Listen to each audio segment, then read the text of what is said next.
कल्पना कीजिए, मैं एक खाली कैनवस के सामने बैठा हूँ।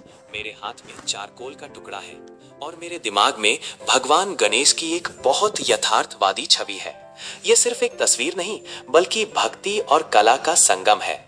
चारकोल की खुरदुरी सतह मुझे इस छवि को जीवंत करने का माध्यम देती है।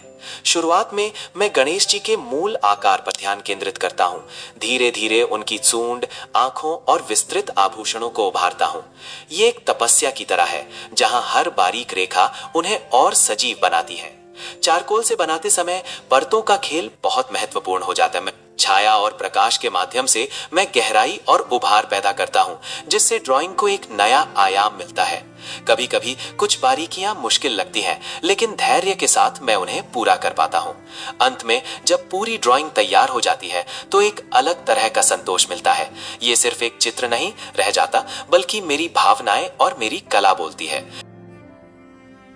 मैं उंगलियों और ब्लेंडिंग टूल्स का उपयोग करता हूं ताकि चारकोल को धीरे धीरे मिलाया जा सके, जिससे एक चिकनी और सहज सतह प्राप्त हो। यह प्रक्रिया उभार और गहराई पैदा करने में मदद करती है। लाइट और डार्क शेड्स को मैनेज करना, टोनल वैल्यूज को समझना। मैं चारकोल के विभिन्न ग्रेड्स का उपयोग करता हूं, जैसे नरम चारकोल गहरे रंगों के लिए और कठोर चारकोल हल्के शेड्स के लिए। सही दबाव और तकनीक के साथ मैं गणेश जी के चेहरे पर भाव, आभूषणों की चमक और परिधानों की बारीकियों को यथार्थवादी ढंग से दिखा पाता हूं। ब्लेंडिंग केवल रंगों को मिलाना नहीं होता, ये कैनवस पर जान डालने की प्रक्रिया होती है। चारकोल को धीरे धीरे परतों के रूप में लगाता हूँ। गहरे रंग छाया क्षेत्रों को परिभाषित करते हैं, जैसे गणेश जी के मुकुट के नीचे का हिस्सा या उनकी सूंड के घुमाव, और हल्के रंग प्रकाश को दर्शाते हैं, जो उनके चेहरे की दिव्यता को उजागर करते हैं। मैं सॉफ्ट चारकोल का उपयोग बड़े क्षेत्रों के लिए करता हूँ, ताकि एक मुलायम प्रभाव पैदा हो, और हार्ड चारकोल का उपयोग बारीक डिटेलिंग के लिए, जैसे उनके कान के आभूषण या वस्त्र। हर स्ट्रोक बहुत सोच समझ कर लगाया जाता है, क्योंकि एक गलत स्ट्रोक पूरी पेंटिंग को बदल सकता है। इस पूरी प्रक्रिया के दौरान मैं भगवान गणेश की दिव्यता को महसूस करने का प्रयास करता हूं, ताकि मेरी ड्राइंग केवल एक छवि न रहकर एक अनुभव बन सके।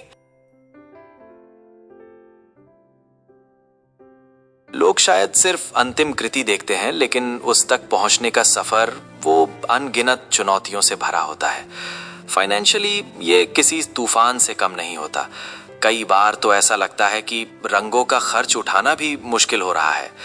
एक तरफ दिल चाहता है कि अपनी कला को आज़ाद करूं, दूसरी तरफ दुनिया की उम्मीदों का बोझ। और जब काम की बात आती है तो हर स्ट्रोक, हर रंग एक चुनौती है। कभी सही रोशनी नहीं मिलती, तो कभी वो भावना नहीं उतर पाती जो दिल में है। कई बार तो ऐसा लगता है कि ये सब छोड़ दूं, लेकिन फिर वही कला मुझे अपनी ओर खींचती है। यही एक आर्टिस्ट का जीवन है, दर्द और खूबसूरती का एक अटूट संगम।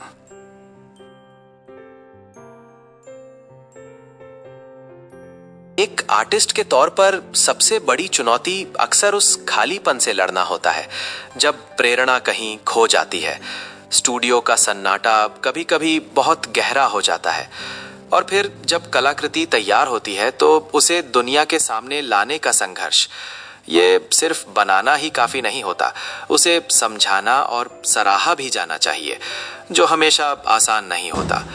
कई बार तो वर्षों की मेहनत अनजानी रह जाती है, लेकिन फिर भी वो भीतर की आग, वो जुनून हमें चलते रहने के लिए प्रेरित करता है। यही है एक आर्टिस्ट का जीवन, एक अटूट संघर्ष और असीम कल्पना।